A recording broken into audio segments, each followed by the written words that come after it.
BJP सांसद मनोज तिवारी जी हमारे साथ मौजूद हैं।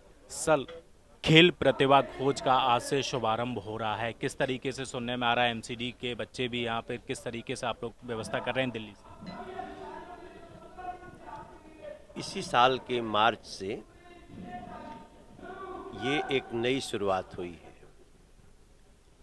खेल प्रतिभा खोज। देखिए, खेलों के क्षेत्र में बहुत ही बड़े बड़े सकारात्मक परिवर्तन हुए हैं। देश के प्रधानमंत्री जी का स्वयं ही खिलाड़ियों का मनोबल बढ़ाना, जो बाहर खेलने जा रहे हैं उनसे मिलना, जीतने के बाद उनसे मिलना, नहीं जीत पाए तो भी उनका मनोबल बढ़ाना, तो खेलों के प्रति अचानक लोगों का रुझान बढ़ा है। और ओलंपिक में भी हमें लास्ट बहुत अच्छे पदक आए, आगे उसकी और संख्या बढ़े तो फ्यूचर की प्लानिंग। खिलाड़ी कभी भी 2 साल में पैदा नहीं होता। खिलाड़ी को हम 7-8 साल की उम्र से जब चुनेंगे और फिर देखेंगे किसमें क्या कैलिबर है, कौन किस खेल में जा सकता है, वो कार्य शुरू हो रहा है। आज जिस खेल प्रतिभा खोज में आप यहाँ आए हैं, इसमें लगभग 4000 बच्चे आज रजिस्टर्ड हुए हैं और कोई भी आ सकता है। ये तो ठीक है कि आज एमसीडी के भी 8th क्लास 4th क्लास के जो बच्चे हैं, क्योंकि वो तो 5वीं तक की पढ़ाई होती है, तो उनको स्पेशली इनवाइट है। उसमें एमसीडी कमिश्नर भी आए हुए हैं, हमारे मनसुख मांडविया जी के नेतृत्व में ये जो शुरुआत हुई है, इसका असर हमें आज के 10 साल बाद दिखेगा। क्योंकि हम जब 8 साल के बच्चे को चुनेंगे, फिर उसका धीरे धीरे ट्रेनिंग होगी, फिर उसमें हमारे कोचेज पता करेंगे कि इसमें कौन बच्चा किस खेल में आगे जा सकता है, कौन एथलीट बन सकता है, कौन फुटबॉलर बन सकता है, कौन भाला फेंक सकता है। इतनी बड़ी तैयारी है जिस खेल प्रतिभा खोज में आज हम हैं, और ओपन अवसर है।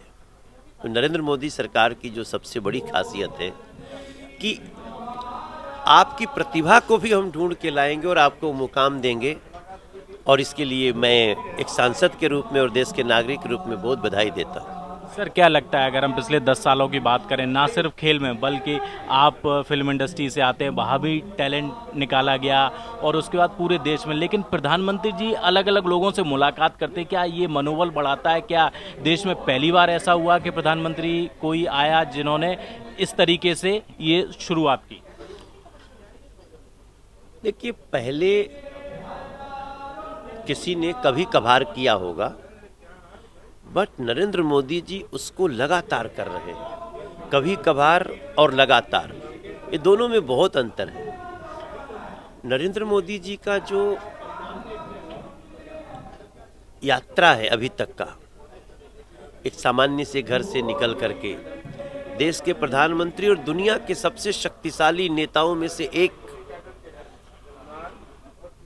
उसके पीछे उनका यही व्यवहार उनको यहाँ तक लाया है। आपने देखा होगा समय समय उनकी दिवाली कहाँ बीतती है? ग्लेशियर में। उनकी होली कहाँ बीतती है? डोकलाम में। वो आईएएस आईपीएस जब तैयार होकर जाते हैं तो वो देश भर के नए लोगों को जो जा रहे होते हैं उनको ट्रेनिंग को मिलते हैं, अपने पार्टी के लोगों को मिलते हैं, सांसदों को भी 20-20 की संख्या में लगातार बुलाते हैं, और ओपन बातचीत, इनफॉर्मल बातचीत, ये उनकी खासियत है। और मात्र सुनते ही नहीं हैं, सुनते भी हैं, उनमें से विचारों को चुनते भी हैं। सर, यही कल कुछ देखने को मिला। प्रधानमंत्री जी कल बीजेपी कार्यालय पहुंचे, सालों से जो लोग वहां पर काम कर रहे हैं उनसे मुलाकात की। आप कल जो वो किए हैं, वो आप थोड़ा सा रिवाइंड करिए। बाबा विश्वनाथ का कॉरिडोर जब उद्घाटन हुआ, वो सबसे पहले किससे मिले? मजदूरों से। वो जहां पहली बार वो ये सब शुरुआत किए हैं कि सबसे महत्वपूर्ण वो मानते हैं जो कामगार है, जो मंदिर बनाया, जो कोई बड़ा संस्थान बनाया, उद्घाटन करने जाते हैं तो उनको पक्का मिलते हैं। भारतीय जनता पार्टी के नेता तो उनसे जब चाहे मिल ही सकते हैं, लेकिन जो कर्मचारी हैं उनसे भी मिलना ये सिंपली एक वो रास्ता बना रहे हैं कि देश के जिन लोगों को देश में आगे सबका प्रिय बनना है और कर्मयोगी बनना है, उनको इन रास्तों को अख्तियार करना पड़ेगा। परसों भी जो प्रधानमंत्री जी एक बार फिर से आए, वो तो आते ही रहते हैं, आप देखे होंगे हर चुनाव के बाद वो एक बार कार्यालय आते हैं। That is simply greatness of Narendra Modi ji. बात करने के लिए शुक्रिया सर। कैमरा पर्सन चंदन के साथ दिल्ली से हृदय यादव, न्यूज़ पॉइंट।